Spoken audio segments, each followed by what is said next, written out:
This is Todd Stashwick, and you are watching TrekCulture. On average, then, how long does a game project take? Or is there an average? Is it just kind of everyone is individual, everyone is unique? Mostly, on average, 2 to 3 years. Years. Yeah. You know why? Because you're rendering the material. And each segment of the story, especially for the cinematics, will have different characters or similar characters or the same characters. And all of that has to be rendered. The sound has to be rendered because you are also wired and mic'd. And so if there's sound issues, but everything else is fine, or your eyes are a different location, they can do that in computer because you've already been ROM'd. ROM'd is when they get your body coordinates based on your muscular structure. And it's now in the system. It's now in the computer. And so now we have a skeleton of your muscular structure based on the reflective balls. And we now reflective balls. I said reflective balls. I wasn't going to say anything. You were right there ahead of me. Yeah. I went there, people. Reflective balls. Reflective. We've just found the name for this episode. Thank you very much. Yeah. Thanks, everybody. We're reflective balls. Good night. Brilliant. Brilliant. And so all in the system, they have to render on that exoskeleton your form, the form that this character is taking. And that's what they're doing while you're actually shooting. So you get a chance to see the form, not fully complete, but the rudimentary idea of your form moving. So you'll see it also. They'll have monitors so you can see where you're moving, how you're moving. Not that you're paying attention to it while you're shooting a scene, but if you're just sitting around for a minute or two and you're like, I'm gonna make me dance, I'm make me butt go back. Okay, I'm gonna go up a wave. So it's fun. Running Man. It's fun like that. And so all of that has to be rendered. Then you also have being able to come back in and do voiceover sessions. Depending upon what you are in the game, you will also have voiceover sessions when you're not doing the cinematics for missions, if you're the person who kind of gives out missions. And that's what I did for Seer Junda in Star Wars Jedi Fallen Order and Star Wars Jedi Survivor. So there was a lot going on. You've got all these characters too. And now every one of those characters has some aspect that they have to do that in. And then you have the color looking, the colors and the changing of a scene, or someone goes from Lucasfilm Limited goes, we want to change the colors of the backdrop.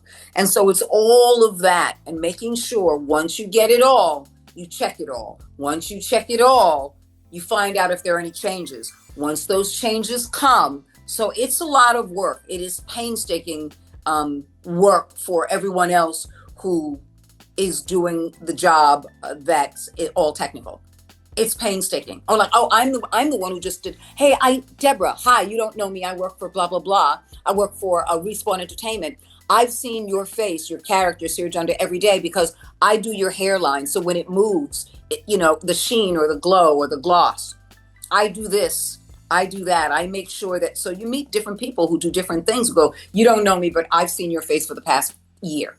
And I make sure that when your clothing is da-da-da, that when it ruffles a certain way so it's realistic in a breeze. So it's painstaking and it's beautiful.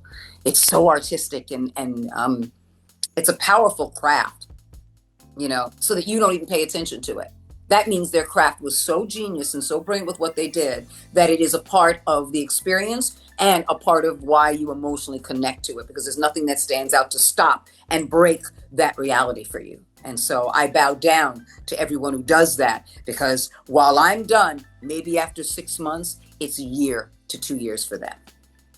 That is, I just, as you were describing that, just an image popped into my head of, say, you're walking down the street someday and a person is walking the other way. Now, you might not have met, but that person was an animator and catches a snippet of something you're saying going, hold on, I know. Oh my God, I can just picture that now, because your voice is in so many homes and in so many ears. There must have been, actually, now a question: has there been an experience where someone has turned around and gone, "Hang on, I know it. I know that voice." Are Not just you? the voice, but the face. And the reason is because a lot of game companies, for whatever reason, I don't ask, but for whatever reason, they want to render my avatar as me. There are a few games that have not. But lately, the reason people say I see you in a lot of games is because they actually do see me in a lot of games. They render me as me, including an upcoming Marvel game that I'm in. And they wanted to even use my tattoos. And I was like, that's going too far because now it's just Debra being Debra. I want to keep the illusion that this character, this being that was created in the Marvel Universe, remains in the Marvel Universe and not to me. I don't want to see my tattoos, and I don't want people to go, yeah, I might as well do it on stage.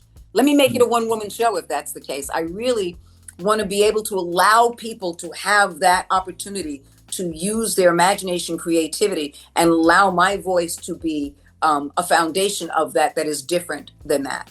But a lot of these characters nowadays in video games are grounded. So they're not asking for cartoony. They're not asking to be a different voice. And sometimes my pitch will change depending upon the age. But most people go like, that's Debra. That's Debra Wilson. That's Debra. I've had people say, are you doing that game? And I'll be like, no. And they'll look it up and like, yeah, you are. And I'm like, oh, I forgot. I'm sorry. I didn't mean to lie to you, but I didn't realize that, yeah. It is. I mean, and your voice is so distinctive because I was watching an episode of Star Trek Prodigy there. It would have come out, I suppose, 2 years ago now. Yes. And and full disclosure, I have watched a lot of Deep Space Nine on repeat quite a few times. And as this Klingon mouth opens, I went, I know that voice. I know that voice. And it took me a minute. And I went, now why would I know? Is it? And lo and behold, your voice, which I first heard, because my introduction that I'm aware of was through Deep Space Nine's The Sound of Her Voice to your voice. So back in 1997, 1998, and it was as clear then. Again, I really have to stress how many times I've rewatched Deep Space Nine. It's concerning the amount of times I've rewatched Deep Space Nine. But it just rings. I have a story behind that. I would absolutely. I'm dying to hear what is it kind of The Sound of Her Voice and Prodigy and of course Lower Decks. And I mean, there's a lot of Star Trek credits as well. I'm really excited for the Star Wars ones as well. I'm not one of those I'm Star Wars or Star Trek people. Everyone's welcome here. Now, Prodigy, because I don't play. That's game, yes? That's RPG? So Prodigy is the animated series that came out. It was the one that Nickelodeon had a stake in. So that one was Prodigy. Lower Decks is the more cartoony of the two. I've got a lot of voices in Prodigy then. Excellent. Okay, because I was looking through. So obviously Captain Trige, AI computer, which is always just great to play that. But because I know as well. Actually, I know I'm talking all over the place here, but I'll try and focus this because I know that the entire process behind Prodigy, we've been lucky enough to speak to some of the people who were involved in making it, is about they went through Star Trek with a fine-tooth comb. And I know somebody was watching Sound of Her Voice and saying, we need that voice in our show. You think so? I think so. I hope I'm right, but I have a different theory. I believe that they didn't. I believe that there are people who love Star Trek, but are fanatical. That they are not Trekkies or Trekkers, but they're familiar with the material. They're familiar with the canon. And now that they have this job as a writer, they're taking advantage to get some information, but at the same time, stick with the narrative and stick with the job that they have, as opposed to let me do this research. Because a lot of the people coming up in this business are younger than me. So they may not have seen it, or they may be Trekkies. I think it vacillates in the concept and the idea that it could be one or the other, or it could balance out like this. But I subscribe to that they did not, but heard stuff in the video game world and the stuff that I've done that's current enough that they go, let's audition her. Because they've heard other characters who were an akinship to a Klingon, an akinship to a strong captain, an akinship to an AI. And I think that's how I got these auditions coming through. And at the same time, these auditions come through my agency, my voiceover agency. And it's like, oh, sure, Debra. Okay, yeah, that fits Debra. And I just get the auditions. And they don't know. It could be all of those things. It could be none of those things. I don't know. But that's how I see it. I remember watching the episode, and now I'll be honest, obviously I was smaller when I was watching the episode, and so I've watched it again since. And there isn't at all a disconnect. You know, for the most part, we only have the sound of Lisa's voice until, of course, the reveal at the end. But there isn't. She is in the room. She is. I was in the room. Rick Colm had me on set. No one could see me. No one was allowed to meet me. I wasn't allowed to say anything. They moved me from set piece to set piece so that they were actually having real conversations with me. I love that. I was on the set. I love that. I love that. So, and I mean, and then I suppose from your point of view, how was that? Did it make it easier in one respect? Did it make it more difficult? Neither. It was, I wanted to share.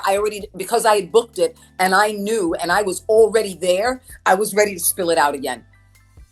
And it made it more palpable to a certain extent because I'm hearing someone talk back to me. And I'm discerning and disseminating. I can only have my ears to discern and disseminate their emotions, what they're doing, how they're standing, what their eyes are doing, if their head is low. And I have all of that to work with because that's my truth for me in how I respond back. Not just because they say something, but because they feel something. What is their body language doing right now? How can I, in my third eye, hold them? I can't be there. How am I standing? Am I standing behind them? Is my hand on their shoulder?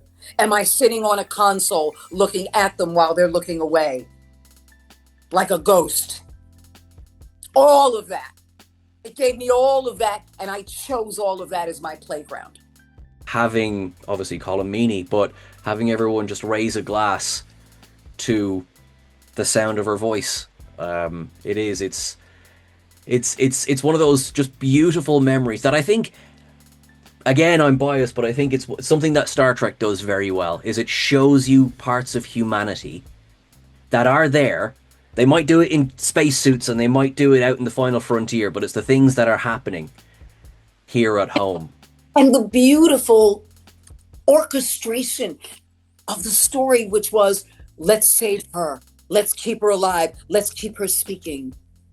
And what ends up happening is, in order to keep her alive, they speak, but then they find this connection where instead of it, we're here to save her, she becomes the one that says, your life, your feelings, your story, I may not exist beyond this. You may not get to me. And she doesn't know that because she's already dead. But it's what you feel. It's what I can pass on from my death into your life. It's such a poetic way to go. And the reason they could have an Irish wake for her is because the intimacy made her an emotional being, as if she were really on the ship with them to begin with, and it passed there. It's beautiful. It is really, really beautiful. And like that again. I love that it's nothing explodes. Yeah. You know, nothing. No one gets assimilated. And sadly, not many Ferengi, but look, not everything's perfect, you know? Give me more Ferengi! No. But about that is because we don't know how they feel. We never get a chance, except for in episodes when you have that exchange, so you get that immediacy of feeling based on an exchange in a scene. But to know how they feel in the long run of the Bajoran Wars was a beautiful opportunity to have a confessional booth. Yes. Like so many reality shows have that confession booth. And it was beautiful because you get this other deep layer of this being, not a character, but this being. And it was wonderful. And at the end, I asked if I could take a picture, and the handler was like, no, you cannot take pictures. You cannot have this. You cannot do this. God bless his soul. Name escapes me. Hang on, Captain. Cisco, Avery. Yes, Avery Brooks looked at that person. That person was looking at me. Looked at that person. Looked at me and go, "Come on, where's your camera? Where's your phone?" Looked at that person. Looked at me. Come on, let's take a picture. Sadiq El Fadil, now Alexander Sadiq, was there. He's like, "Come on." Oh yeah, absolutely. Colm Meaney. Yeah. And I loved Colm Meaney ever since I saw him in the band movie. It's going to drive me crazy. Just because I love it, The Commitments. The Commitments. Yeah. And I went, who is he? I love this man. And I love a lot of different Irish actors. Give me Brendan Gleeson any day. I don't want to ask a silly question like, which do you prefer? Because I know the answer. You know, I know that from not, and it may not be a silly question. Don't preface. Go for it and see. So, which do you prefer? Voiceover or live or acting in front of a camera? Or on stage? I know you've done stage work as well. They're all the same. They're all the same because the foundation is truth. They're all the same because the foundation is having fun. They're all the same because there is a reckless abandon and an opportunity to tell a story. And that's why I choose storytelling as the foundation of everything, because we all have stories within us, and we all have stories that are going to be told and yet to be told of others. And so for me, it's all storytelling, no matter whether it's a stage or no matter it's film or no matter it's television or voiceover. They're all stories. Obviously, I still tell stories in the physical world. I still tell stories, all of it mostly independent feature films, and I love them because I find that my heart and my energy and my passion are there because people say, I don't have a lot of money, but this story is important to me and I want to be there of service. And not only that, but the bigger industry in terms of film and television has changed. Nobody's looking for someone like this. Ain't nobody feeling this. And it's also ageism. Nobody's looking for this at this age, but there are storytellers who say, I have quirky ideas. I don't have money for a gigantic film, which will be a franchise, which will make me more money, which will get me known as a director, which will get me a producer who's going to, it's none of that stuff. People like that aren't looking for me. No one cares. But what I care about are those who are saying, I have these small projects and I just want you in them. I just want you in it. And so I can bring more joy to that experience than someone saying, you're going to work for this money. Like, I think that it's something that I've seen it. I've watched it happen over the course of my life, of just how the landscape of film and television particularly have changed in terms of scope. There are, I won't say everything is a sequel. A lot of things fit into ongoing narrative. A lot of them, even look, Star Trek does it as well, you know. And look, there's a lot of greatness in that, and there is, and I don't mean to discount any of that, but I tend to find myself gravitating toward something that isn't part 7 of a saga. One, because there's less homework to do. And you know, it's like it's great. I was like, great. Have you seen the first 6? Oh, but I didn't see the spin-off series either. You know, all of which can be wonderful. But sometimes you just want to watch a tight, maybe hour and a half, hour and 20, or even 2-hour film. Something that is self-contained, a story that exists on its own, and made by people who are passionate, really passionate about the project. I know I'm generalizing. I do tend to find that a little bit more in smaller indie projects than say larger projects. And again, not trying to discount any passion that goes into larger projects, but you know, when you can kind of see, not that it's a money thing, but when you can see where every single dollar has gone in this project, I'm like, ooh. Oh, it's a money thing as well. That's just par for the course. It's a money thing as well.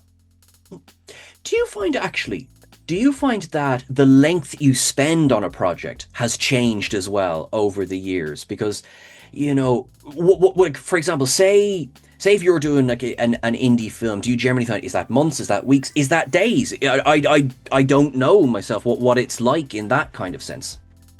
In an indie project for me, my desire, my intent is do a day or two and then that's it. Do a cameo appearance or do a scene or two and that's it.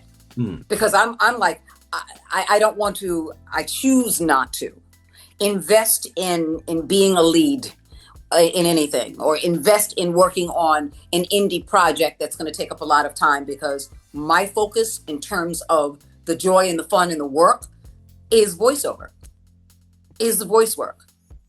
And so for me to do an indie project, give me a day, 2 days, tops, and let it be fun. And if I can bring some stuff to the table, if I can, bring everything that you want to the table, I want to leave it all and leave. I want to be on that stage. I want to do everything that you need and want, and bring stuff to the table that you didn't expect and go, yeah, I like that. Didn't think about that. Because I think in terms of everything. Like that, I'm the server at a coffee shop or a restaurant. Do you want extra crisps? Do you want coffee? Do you want me to top that off? Would you like to try the dessert menu? Here's what I recommend. Have you tried this? Would you need extra napkins? Can I get you anything else, love? What can I do for you? Are you good? Would you like the check, or would you like me to hold off? Would you like to sit and talk some more? Would you like some more water? I want to make sure that I am watching to see how you are having that relationship happen at that table, to see the dynamics of that table, to know when to step in and when not. That's how I look at independent film or anything that I've ever worked at. So that when I bring something to the table, if you've never worked with me before, you go, wow, I just now found a friend. I now found a friend and an ally who respects and likes my work, who is invested in being here, instead of, hey, I asked your agent, you came in, you did it, thanks and goodbye.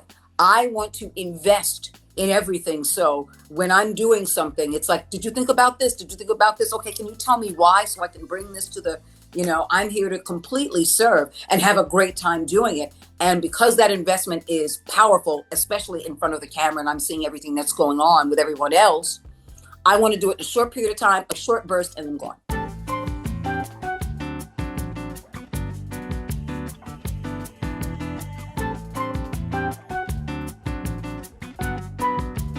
Thank you so much for watching this abbreviated version of this podcast. Now, if you go to our audio platforms, you will get the full version of this podcast with this guest. So we really, really appreciate you subscribing to that, and you're just awesome and wonderful. Thank you so much.